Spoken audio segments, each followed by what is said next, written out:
안녕하세요. 이번 시간에는 14세기부터 1592년 임진왜란이 발발하는 16세기 전까지의 동아시아사의 전반적인 흐름들을 같이 한번 보도록 하겠습니다. 먼저 중국인데 1271년 쿠빌라이 칸이 원나라를 개국을 한 이후로 홍건적의 주원장이 활약한 결과 난징에서 1368년 명나라를 건국하였다. 영락제도 활동을 하였다라고 배워봤었고요. 일본은 지난 영상에서 같이 배워봤었는데 가마쿠라 막부 후기에 고다이고 천황과 아시카가 다카우지가 토막 운동을 전개한 결과 1333년 가마쿠라 막부를 멸망시키지만 이후에 남조와 북조로 나뉘어지는 남북조 시대가 전개되었다라고 배웠습니다. 하지만 이후에 아시카가 요시미스가 1392년 일본 남북조를 통일하고 했지만 나중에 오닌의 난을 계기로 센코쿠 시대가 이제 전개되게 됩니다. 그 다음 우리나라 한국인데 918년부터 1392년까지 존속이 되었던 고려군요. 고려는 원나라의 부마국 즉 사위 국가로 전락을 하게 되면서 여러 가지 몽골 풍습이 들어오게 된다든지 우리의 민족성이 떨어지는 그런 결과가 나오게 됐었거든요. 이런 상황 속에서 단군, 왕검 등등을 중심으로 우리의 민족의식을 성장시키자라는 움직임이 나오게 됩니다. 이게 일련 스님의 삼국유사라고 하는 책이 지어지기도 하고요. 이승교가 제왕운기라고 하는 역사서를 저술했다. 이런 책들의 흐름들을 보시면 되겠습니다.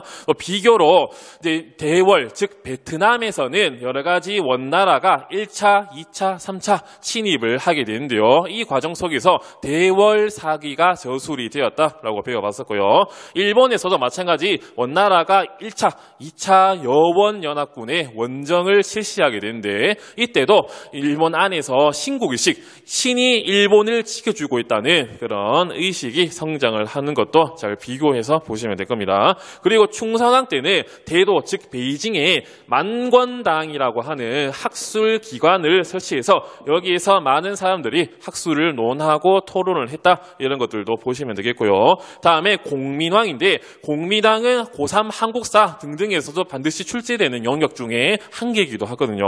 공민왕은 먼저 기철 이런 권문세족의 친원파를 제거를 하고 몽골 풍습을 금지시키는 그런 움직임이 보이기도 하고요.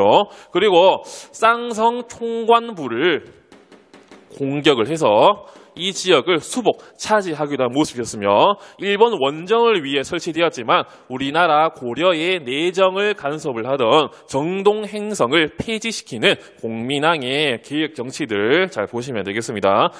그 다음에 1392년 드디어 이성계가 조선을 건국하게 되거든요. 그 계기는 최영 등등이 요동정벌을 나서기 위해 이성계 보고 야 갔다 와라 라고 하게 되는데 이성계가 5가지 때문에 불가합니다 라는 명분을 내걸고 위화도에서 회군을 한 결과 결국 신흥 무인 세력이었던 이성계가 고려의 정권을 장악하고 나중에는 혁명파 사대부와 연계가 해서 1392년 조선을 건국을 하게 되거든요. 하지만 이때 조선과 명나라의 관계가 초반에는 좋지 않았습니다. 왜 그런가?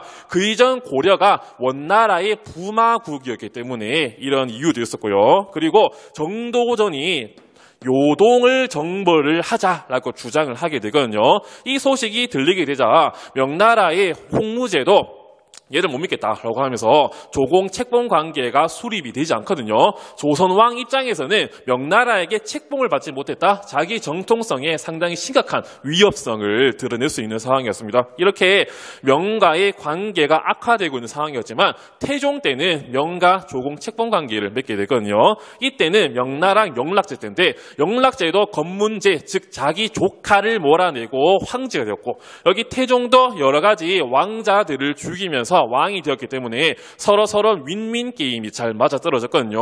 조선은 명나라에게 조공을 바치면서 명나라 영락제의 어깨를 올려주고 영락제도 태종을 책봉해주면서 태종의 어깨를 올려주는 그런 윈윈 게임이 성립이 된 결과 태종 때 명나라와 조공 책봉 관계가 성립이 됩니다. 그리고 조선의 대외 정책인데 조선은 크게 4대와 교린 정책을 펼치게 되거든요. 4대는 말 그대로 큰 나라를 섬긴다 이런 말이 나오게 되고 교린 우리는 이웃 국가와 좋은 관계를 맺는다 이런 뜻이 담겨져 있습니다. 마찬가지 4대는 명나라와 이런 관계를 맺게 되거든요. 그런데 명나라가 조선에 요구하기로 3년에 한 번만 조공 바치러 봐라 라고 요구를 하게 되지만 우리나라는 1년에 3번 그리고 비정기적으로 많은 조공 사신단을 보내게 되거든요. 그런데 문제가 뭐냐, 명나라 입장에서는 소국이 대국에게 조공을 바치러 받기 때문에 더 많은 답례품을 조선에게 줘야 되거든요. 그렇기 때문에 명나라의 재정적인 부담이 상당히 심했습니다. 그러므로 조선은 형식상 이런 조공 책봉 관계를 맺었지만 실리적인 외교를 추구했다, 경제적으로 문화적 이득을 봤다, 이런 관계가 나오게 됩니다.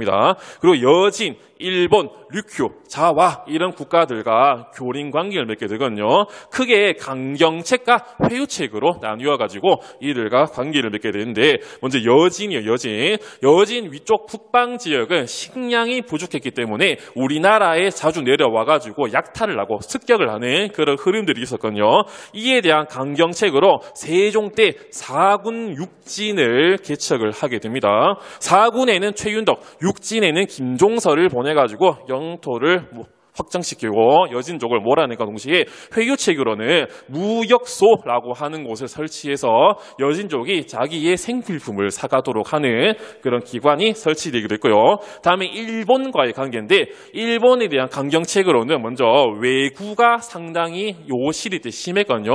고려 말부터 조선 초까지 일본 해적들이 많이 들어와가지고 약탈을 했기 때문에 세종 때 요 쓰시마 섬을 정벌하는 그런 모습도 보이게 하지만 이에 대한 회유책으로 요 삼포를 개항해요. 삼포, 부산포와 그다음에 제2포, 연포 이런 것들을 개항함으로써 일본인들이 무역을 할 수 있도록 하는 그런 정책들이 나오게 되고 여기에 대한 자세한 사항들이 또 세종 때 계약조에도 들어가게 됩니다. 그런데 이런 일본과의 관계 속에서 악화되는 그런 사건들이 발생하게 되거든요. 중종 때 삼포회란이 발생하고 명종 때 을묘외변이 발생을 하게 됩니다.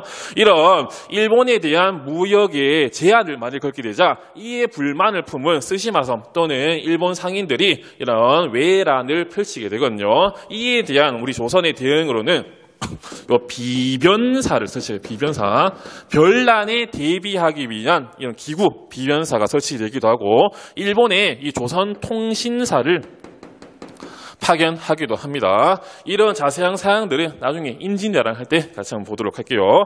그리고 조선 중기쯤에 들어가게 되면 훈구파와 사림이 대립을 하는 이런 사화가 발생을 하게 되거든요. 무오사와 갑자사와 기묘사와 을사사와 이런 사림들이 큰 피해를 입게 되지만 결국 최후의 승자로서 16세기 후반에는 사림이 정권을 장악하게 되고 결국 동인과 서인으로 나뉘게 되면서 붕당 정치가 지속이 되게 됩니다. 하지만 이때쯤 들어오게 되면 우리 조선의 국방력이 심각하게 약화되게 되거든요. 원래 군대를 이제 장정들이 가야 되는데 군대 가는 대신에 군포를 내게 함으로써 우리의 국방력을 약화시키는 그런 모습도 보이게 되고요. 또 방납의 패난 이런 것들도 발생을 하게 됩니다. 이런 흐름 속에서 결국은 점점 일본의 위험이 터지게 되고 나중에 임진왜란으로 발생을 하게 되거든요. 이제 이런 상황 속에서 이제 명나라의 흐름을 같이 한번 보도록 할게요. 명나라는 요 시기쯤에 북로남외라고 하는 위험한 시기를 거치게 됩니다. 북쪽에는 오랑캐, 남쪽에는 왜구가 들어왔던 시기다라는 뜻이거든요. 북쪽에는 먼저 몽골족들이 내려오게 됩니다.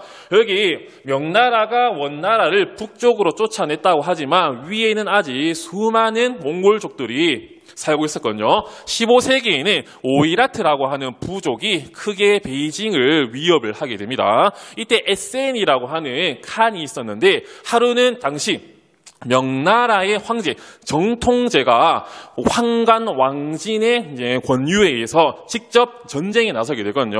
하지만 패배하고 돌아오는 길에 이 토목보라고 하는 곳에서 명나라의 황제가 잡혀버립니다. 이렇게 명나라 영통제가 아니 정통제가 잡혀버리니까 명나라 조정 안에서는 여기 정통제 대신에 다른 황제를 세우기도 하는 그런 수치스러운 모습이 요 토목보의 변 1449년에 발생하기도 하고요. 16세기에는 요 타타르 부족의 알탕칸이 또 베이징을 포위하는 그런 위험한 모습이 보이기도 하고 또 이때는 또 왜구가 또다시 발발하게 됩니다. 그 이전 명태조 주원장 때도 이런 왜구들의 침입을 최소화시키기 위해 해금령 등등을 실시하기도 했거든요. 근데 이때 또다시 왜구가 발생하게 되는데 그 계기가 닝보의 난 또는 영파의 난이라고 하기도 하거든요. 일본은 이때 무로마치 막부 시대인데 감합무역이라고 하는 무역체제를 전개하고 있었거든요. 명나라와 함께. 그런데 이 감합무역의 이득이 워낙 컸기 때문에 일본 상인들 내부에서 이런 닝보라는 지역에서 서로 싸움이 발생한 결과 나중에는 이런 감합무역이 폐지되기도 하거든요. 이를 계기로 왜구들이 명나라에 들어와서 약탈을 하게 되는 그런 또 위험한 시기가 나오게 됩니다. 이런 북로남해의 시기를 해결하기 위해 이 장거정이라고 하는 인물이 이제 개혁을 실시하게 되거든요. 장거정의 개혁을 보도록 할게요. 먼저 관료들의 업적을 엄격하게 평가를 합니다. 관료가 태만한 모습을 보이지 않게 이런 업적을 엄격하게 평가를 하고 전국의 토지를 조사한 다음에 세금 체제를 개편하게 되거든요. 이게 바로 1조 편법인데